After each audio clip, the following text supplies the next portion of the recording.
जब आप हाँ कहते हैं तब वो एनआरसी और एनपीआर लेके आते हैं।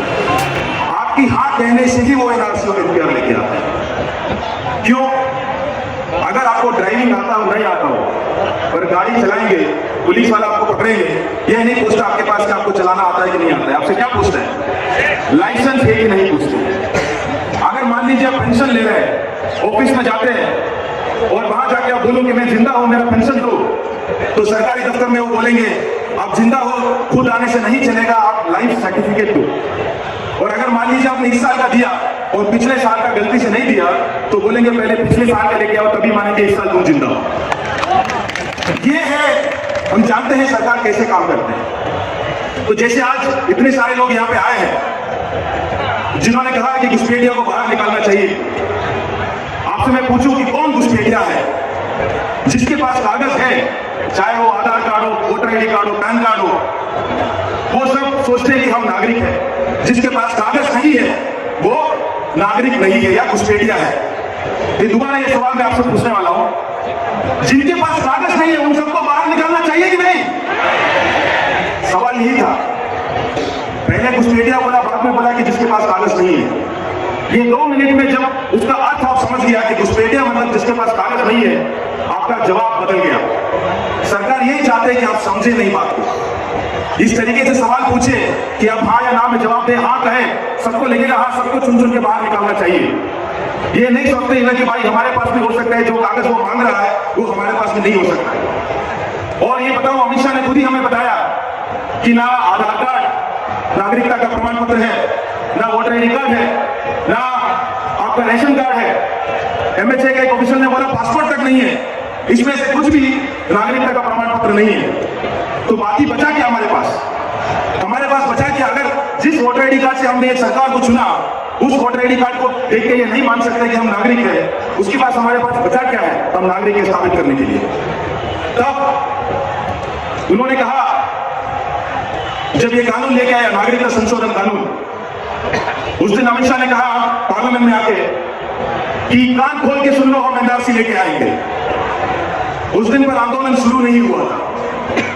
आंदोलन शुरू हुआ, 2 हफ्ते जनता ने आंख से आंख मिला के सरकार से सवाल पूछने लग गया। तो प्रधानमंत्री रामलीला मैदान से कहते हैं एनआरसी है क्या? मैं तो जानता ही नहीं, डर गया। मैं समझता हूं अगर 1 महीना और हम आंदोलन करें तो प्रधानमंत्री कहेंगे अमित शाह है कौन? मैं तो जानता ही नहीं। क्योंकि जनता के सवाल उन्होंने अभी तक देखा नहीं। लोकतंत्र है क्या वो समझे नहीं। उनको लगता है जिस तरीके से अपने सांसदों को डरा धमका के बिल पास किया जा सकता है, वैसे पूरा जनता को भी लाइन में लेके आ सकता है। अभी हाल ही में मैंने सुना बिहार के सांसदों के बारे में कि उन्होंने इतने सारे उनके पास काम होते हैं, इसलिए बिना देखे वो कानून उन्होंने संसद में सपोर्ट कर दिया था। शायद बिहार के मुख्यमंत्री ने कहा है। सोचिए, छोटी सी शहर में कोई प्रोटेस्ट होता है, सारे मीडिया वाले प्रोटेस्ट उनके पास जाते हैं और बोलते हैं किसकी विरोध कर रहे हो तुम, किसकी विरोध कर रहे हो, तुमको पता है किस बात की विरोध कर रहे हैं? यही मीडिया वाले वो सांसदों से नहीं पूछता कि किस बिल का समर्थन करके आए हो, उतना भी नहीं पता है। और एक आम आदमी से पूछता है कि पूरा कानून की बात बताओ। जिसने कानून बनाया उसको नहीं पता कि कौन सी कानून बना के आए हैं, क्योंकि अमित शाह ने धमकाया और डर गए। और जनता नहीं डरते। अमित शाह का ना पैसे से लालच है हमारा, ना उसका बंदूक का डर है। इस बात को सरकार को समझना होगा। जितना जल्दी समझेंगे उतना ज्यादा बेहतर होगा। जो सरकार ये कहते हैं कि हम एनआरसी नहीं करेंगे पर एनपीआर करेंगे, हम एनआरसी नहीं करेंगे पर एनपीआर करेंगे। मैं आपको बताना चाहता हूं एनपीआर का एनआरसी के सिवाय कोई एग्जिस्टेंस नहीं है, कोई वजूद नहीं है।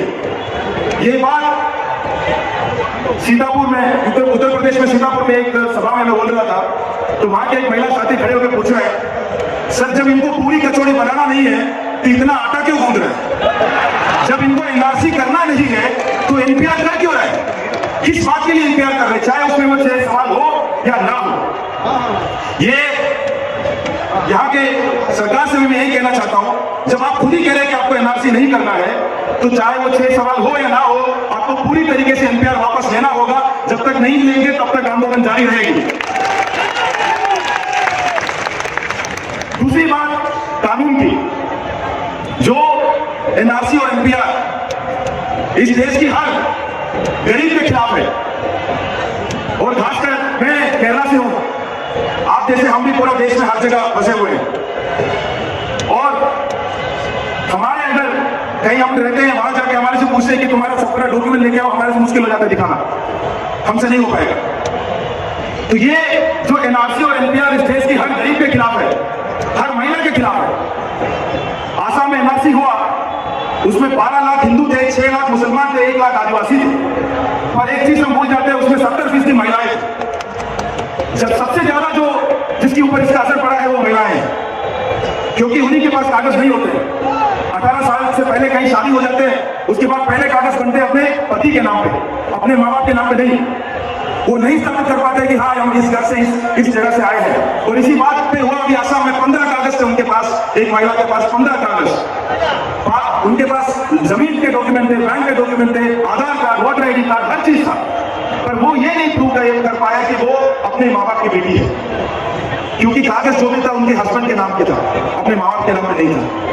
ये चीज हुआ है आसाम में। तो जो एनआरसी और एनपीआर इस देश की हर गरीब, हर महिला, हर आदिवासी, हर दलित के खिलाफ है, उसको ये सोचे किस तरीके से हिंदू मुसलमान बनाया जाए। और हिंदू मुसलमान बनाने के लिए बनाया जो कानून है वो है नागरिकता संशोधन कानून। तो जब हमें एनआरसी और एनपीआर के खिलाफ जब लड़ना है, ये भी सोच के लड़ना होगा कि हमें कानून के खिलाफ भी लड़ना है जो नागरिकता संशोधन कानून है। धर्म के आधार पर नागरिकता में पहली बार धर्म लेके आया गया है। वो कहते हैं ये तो नागरिकता देने वाला कानून है, कहते हैं कि नागरिकता देने वाला कानून है, पर धर्म के आधार पर देंगे। जब धर्म के आधार पर कुछ चीज देते हैं तो धर्म के आधार पर कुछ चीज छीन भी लेते हैं। अगर 10 लोग बैठे हैं और उसमें से धर्म के आधार पर मैं 5 लोगों को खाना दूं, तो वही बराबर है कि धर्म के आधार पर दूसरे 5 को ना दूं।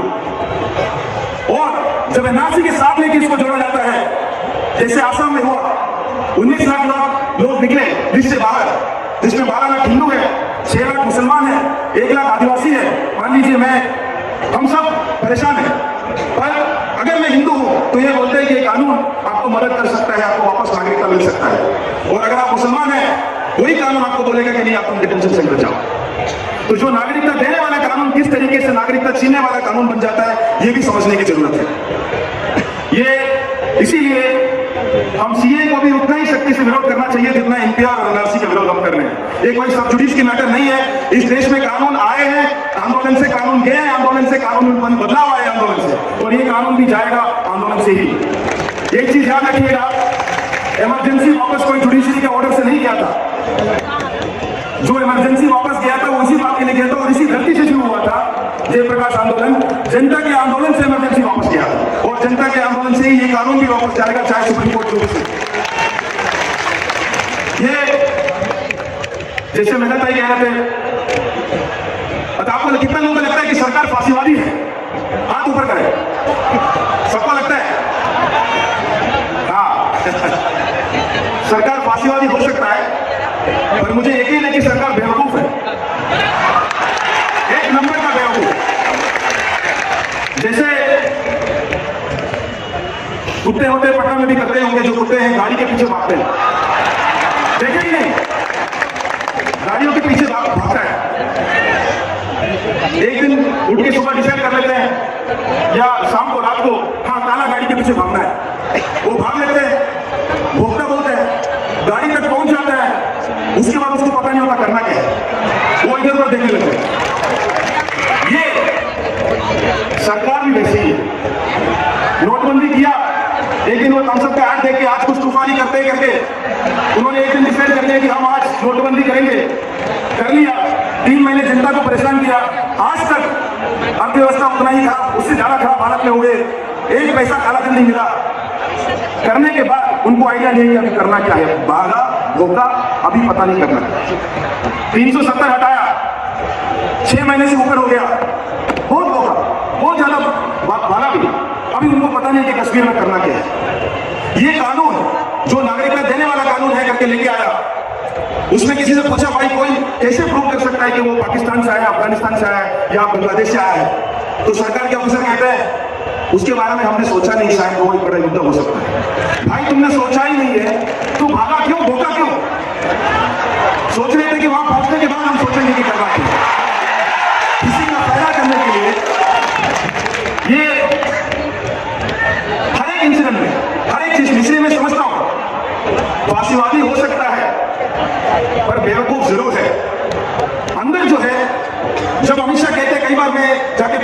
आपको लगता है कि आंदोलन काम कर रहे हैं कि नहीं कर रहे हैं? तो लोग बोलते हैं कि नहीं, कहीं कुछ बोलते हैं हाँ। वो पूछते हैं कि अमित शाह ने तो कहा कि हम 1 इंच भी पीछे नहीं हटेंगे। मैं उनको कहता हूं कि जब वो कहता है कि 1 इंच भी पीछे नहीं हटेगा, उसका चेहरा मत देखो, उसका पैर पे देखो। वो 2 किलोमीटर पीछे जाके कह रहे हैं कि हम 1 इंच भी पीछे नहीं हटेंगे। 1 इंच भी पीछे नहीं, पीछे हटते हटते कह रहे हो जो। पर वो 1 ही इंच बचा है, उसके बाद गड्ढा है। पर वो 1 इंच भी नफरत का है। इस देश में नफरत का 1 इंच भी हम बर्दाश्त नहीं करेंगे। अगर वो पीछे हटे न हटे, हम जरूर आगे बढ़ेंगे। हर जगह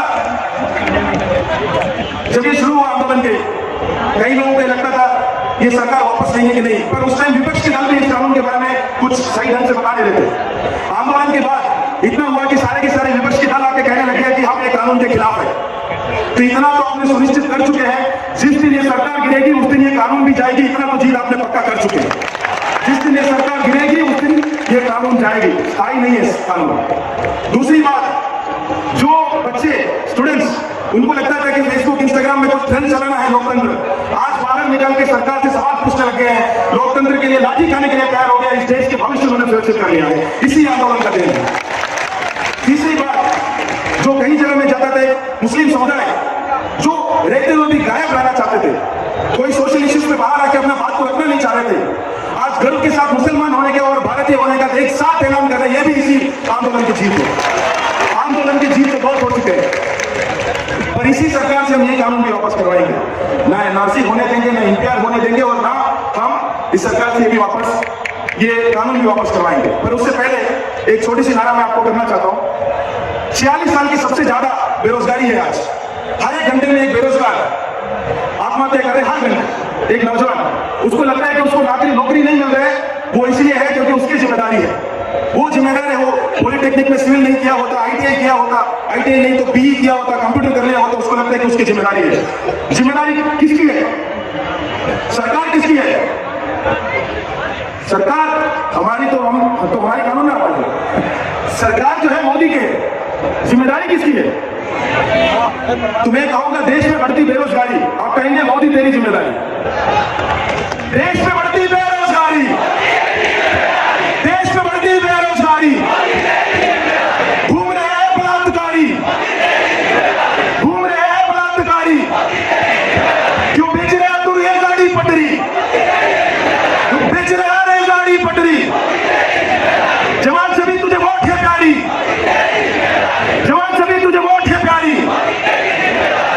लास्ट एक बात कहकर मैं अपनी बात खत्म करूंगा। हर जगह महिलाएं बैठी हुई हैं, हर जगह 500-600 जगहों पर महिलाएं बैठे हुए हैं। उनसे मैं पूछता हूं कि क्यों बैठे हैं? वो कहते हैं देश को बचाना है, संविधान को बचाना है, पर उससे सबसे अधिक एक चीज कहते हैं, इस देश को हमारे बच्चों के लिए बचाना है, अपने बच्चों के लिए बचाना है। और मैं यकीन के साथ कह सकता हूं, जब कोई माँ अपनी बच्चे के लिए लड़ता है ना, तो जीत सिर्फ माँ की हो सकती है और किसी का हो ही नहीं सकती, और किसी का हो ही नहीं सकती। इसी बात को मैं यकीन के साथ कह सकता हूं, इस आंदोलन में जीत सिर्फ हमारी हो सकती है और किसी का हो नहीं सकती। जय हिंद, धन्यवाद।